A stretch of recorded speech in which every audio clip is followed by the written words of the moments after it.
Welcome back नाज़रीन। हम बात कर रहे हैं पाकिस्तान की सियासत और अमेरिका का इलेक्शन, लेकिन इसका कोई मेरे नज़दीक तो कोई इतना जोड़ नहीं है।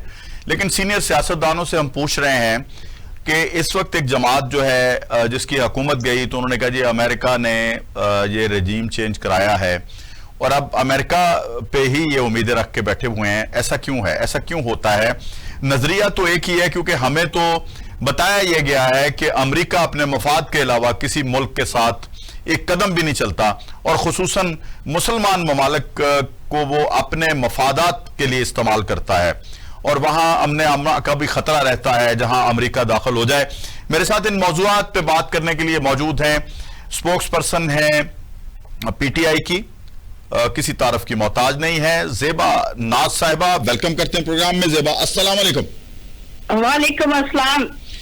जेबा, एक तो वेलकम करता हूं शो में। एक मुझे नहीं पता कि मुझे आपको ट्रंप के जीतने की मुबारकबाद देनी चाहिए या नहीं, चूंकि आप पॉलिटिकल वर्कर हैं। मुझे आपका पता है कि शायद आप ट्रंप के जीतने की मुबारकबाद वसूल करना पसंद ना करें। हैरानगी उन लोगों पे है कि जो आपकी जमात के लोग ट्रंप की जीत के ऊपर मुबारकबादें वसूल कर रहे हैं। जरा हमें बता दीजिए कि आपको भी हम मुबारकबाद कहें कि ना कहें। देखिए मेरी बात सुने शम्सी साहब, जीत हार होती है, ठीक है, लेकिन मैं कहती हूँ इंसानियत इसी चीज का नाम है कि जो जीते आपका फर्ज बनता है उसको मुबारकबाद दे। ठीक, देनी भी चाहिए। वो चाहे दुश्मन हो, सज्जन हो, कोई गैर पसंद ना भी जानते हो, एप्रिशिएट जरूर करना चाहिए। ये एक रवायात है, इसमें दो राय नहीं होनी चाहिए। और दूसरी बात रह गई कि डोनाल्ड ट्रंप का जो इलेक्शन है, अमेरिकी नए सदर जो डोनाल्ड ट्रंप हुए हैं, उसमें इतनी भारी तसरीयत से जीते हैं। मैं अमेरिका की तारीख में इतनी मैंने नहीं देखी, ज्यादा ना वोट लिए, ना सेनेट में इतनी मेजोरिटी हुई और ना ही इतनी रियासतों में मैंने नहीं देखा कोई सदर जीता है। सही। जो कामयाबी डोनाल्ड ट्रंप को मिली है उसमें उसको मुस्लिम लीग नून अब किस मजाक छठा और वो क्या कहते हैं कि मुख्तलिफ अंदाज में वो बयान कर रहे हैं। कभी कह रहे हैं कि जी इमरान खान जी मुल्क में भी इंतशार फैलाया है, डोनाल्ड ट्रंप ने भी इंतशार फैलाया था। अगर डोनाल्ड ट्रंप कहेगा ना कि इमरान खान हमें दे दे, तो राना सनाउल्लाह ने कहा जी हम उनको दे देंगे कि ये दोनों मिल नहीं, उन्होंने राना सनाउल्लाह ने ये कहा है कि हमें वो आफिया सिद्दीकी दे दें, हमसे इमरान खान ले जाएं। जी जी, यही अल्फाज मैं कह रही हूँ। अब मरियम साहबा जो अपने वालिद साहब के पास जिनेवा में इस टाइम जा चुकी हैं, उन्होंने भी इस चीज में हिस्सा डाल के कहा है कि डोनाल्ड ट्रंप अगर जब इलेक्शन हार गया पिछला, तो उसने जाते जाते वहां पे आग लगा दी, जिसकी सजा वो आज तक भुगत रहा है। सही। इस तरह ये पाकिस्तान में भी डोनाल्ड ट्रंप जो है, मरियम नवाज साहबा ने इमरान खान का नाम नहीं लिया, उन्होंने कहा पाकिस्तान का डोनाल्ड ट्रंप।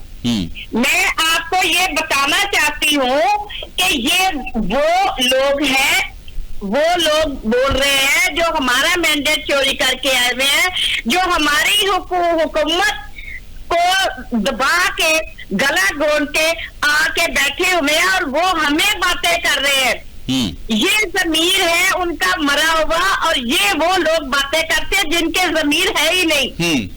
और ये जो डोनाल्ड ट्रंप है, ये मादी के डोनाल्ड ट्रंप सदर नहीं बने, वो अमेरिका के सदर बने। चले ठीक है, मेरी सुन ले। पाकिस्तान तरीके साहब का डोनाल्ड ट्रंप का मुताज नहीं है। सही, ये ठीक है। अब थोड़ा आगे बढ़ते हैं ना। अब देखिए, अब आप किसके ऊपर इल्जाम लगाएंगे? डोनाल्ड ट्रंप तो जीत गए, अब ये सारे लंदन में दोबारा इकट्ठे हो रहे हैं। हमने सुना पीटीआई वाले ये कह रहे थे कि नवाज शरीफ भी भाग गए, मरियम भी भाग गई, अब जनाब एक एक करके ये मुल्क छोड़ रहे हैं। अब मुल्क के अंदर पीटीआई जो है वो कुछ ना कुछ करने वाली है, होने वाला है। कोई डील होने वाली है।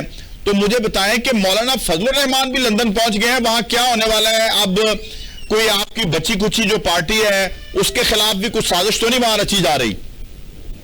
अल्लाह आपको हदायत दे, ये अल्फाज लेने से पहले सोच ले कि जब पूरे पाकिस्तान के ऊपर नहीं पूरी दुनिया के ऊपर पीटीआई के लोग, पीटीआई के जो कारकुन हैं वो बसते हैं। बची कुछ तो ये 4 लोग हैं भगौड़े जो आज किसी की टांग टूट गई, कोई वैसे दुबई में जाके स्टे कर लिया। कहते थे हमारे कायद इमरान खान साहब कि जब ज्यादा हलबली शुरू हो जाए तो समझे पीटीआई की कोई बात चल रही है। इसका कोई वक्त अच्छा आने वाला है जब ये सारे भगौड़े निकलना शुरू हो जाए। अच्छा। तो इसलिए वो इमरान, नहीं, मैं यही तो आपसे पूछ रहा हूं, क्योंकि यही तो सस्पेंस है कि ये सारे लंदन में इकट्ठे हो रहे हैं, फिर ये 13 तारीख को वापस भी आ रहे हैं सारे वहां से इकट्ठे। आपको पता है जरदारी साहब की टांग टूट गई है जहाज से, बिल्कुल, उनके पांव में फ्रैक्चर हो गया है। आपको पता है नवाज शरीफ साहब को वहां पे मीडिया वालों ने पूछा कि आप तो वजीर आजम बनने गए थे तो आप वजीर आजम नहीं बने, आप किस मुंह से वापस आ रहे हैं? तो वो शर्मिंदगी के मारे मुंह छुपा के कहते हैं फिर गल करांगे, गाड़ी में बैठ गए। ये अब मुंह दिखाने तो अच्छा, ये जो अपना ज़ेबा साहिबा, ये जो जरदारी साहब का फ्रैक्चर हुआ है, तो परवेज इलाही साहब ने उनकी सेहत के लिए पैगाम भेजा है, बल्कि गुलदस्ता भी भेजा है उनको। पहली बात तो शमसी साहब, परवेज इलाही साहब की बात आप जानबूझ के बीच में करते हैं। नहीं, मुझे आपके ताल्लुक का बताना परवेज इलाही साहब के साथ। मैं वैसे आपको बता दूं, बिलावल भुट्टो, मरियम साहबा, नवाज शरीफ साहब, शहबाज शरीफ साहब, अब ये अपने दिलों में वापस चले जाएंगे जहां से ये मुआहदे का। नहीं, आप परवेज इलाही साहब की बात करें जरा, क्योंकि परवेज इलाही साहब ने खैर सगाली का पैगाम भेजा है, सेहत का पैगाम भेजा है जरदारी साहब को। वो उन्होंने कोई नहीं भेजा, ये आपकी तरफ से मुझे मैसेज मिल रहा है, मैं तो उनके पास ही होती हूँ। चले जरा पूछ लें वैसे उनसे, आपने मेरी मुलाकात, आपने मेरा सलाम भी देना उनको, बल्कि उनके लिए भी सेहत के लिए दुआ है। आप मिलके दे दीजिएगा, मेरा तो हो सकता है ना मुलाकात हो, आपकी हो जाएगी। वो भी आपके जरिए हो सकती है। जी जी जी जी, बिजा फरमा रहे हैं आप। तो मैं ये कहना चाहती हूँ कि ये जो सारे भगोड़े आहिस्ता आहिस्ता करके निकल गए हैं, ये आने वाले वक्त में आप देखेंगे। डोनाल्ड ट्रंप ने कहा मैं सारी जगह बंद करूंगा, उसको वोट मिला। उसने कहा दुनिया भर में जितने भी दहशतगर्दी हो रही है मैं बंद करूंगा। इंसानी मामला को खत्म करने के लिए वो जितनी भी, मुझे बताएं इसमें सारी बातें तो गलत थी कोई? अब ये नून लीग और जरदारियों को ये 2 साल पिछले जो पाकिस्तान तरीके इंसाफ के साथ इन्होंने जुल्म और तशद्दुद और बर्बरियत का जो सबूत दिया है ना, ये वो दीवार पे लिखा पढ़ रहे हैं कि आप हुकूमत के दिन। अच्छा चले, ये तो हो गया। चले, इन्होंने तो हुकूमत की, मौलाना फजलुर रहमान क्यों गए हैं? ऐसा नहीं है। मौलाना फजलुर रहमान क्यों गए हैं ये बताएं। मौलाना फजलुर रहमान साहब जाहिर है आपको पता है कि वो भी लंदन गए हैं ना, मुआहदे कर रहे थे, वो उनकी कुछ कोई ख्वाहिशात पूरी नहीं, क्योंकि उनको बड़े होते हैं तहफ़्फ़ुज़ात अपने पार्टी के लिए, अपने लोगों के लिए, वो अपने तहफ़्फ़ुज़ात के लिए गए हैं। तो वहां जाके जो प्रोपेगेंडा बन रहे हैं उसमें ये सारे तो है एक ही चट्टू बट्टे है ना, सारे एक ही। नहीं, आजकल तो बड़ा आपके साथ बहुत क्लोज है मौलाना फजलुर रहमान साहब।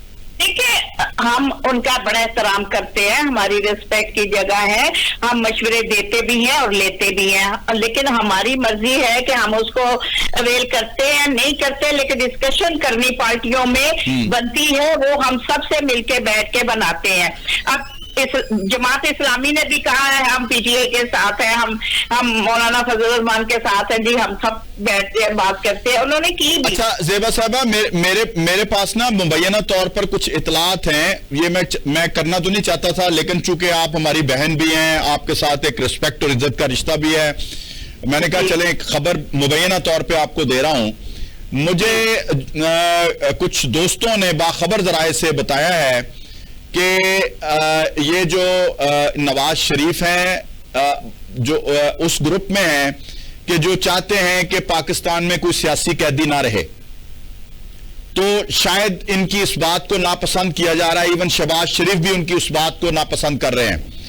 तो मौलाना फजलुर रहमान, उनको ये बात पसंद आई है नवाज शरीफ की, शायद इस तरह का कोई काम आगे बढ़ाने जा रहे हैं नवाज शरीफ साहब। देखिए, इनसे अच्छी सोच, अच्छी उम्मीद नाउमीदी की बात है। अच्छा। उसकी हो ही नहीं सकते इनसे। इन्होंने जिंदगी में कभी अच्छा काम किया ही नहीं, तो ये तो बहुत बड़ी अच्छी खुशखबरी आपने सुनाई।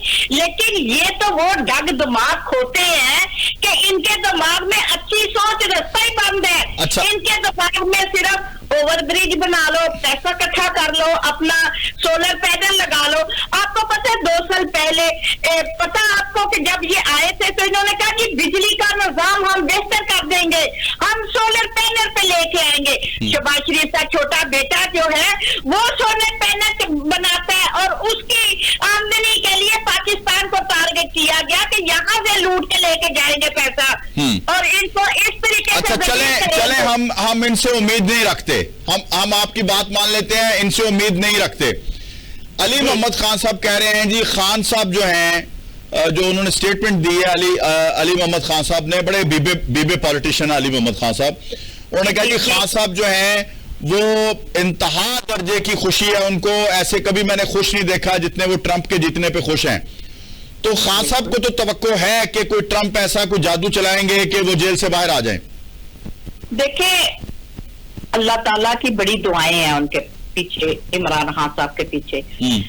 बाकी अल्लाह ताला ही वसीले बनाता है, तो वसीला बन सकता है, दोस्तों के काम आते हैं। हो सकता है कि अल्लाह ताला चिड़िया से भी बात मरवा देता है। नहीं, अब चिड़िया तो नहीं है ना, वो तो हाथी है अमेरिका।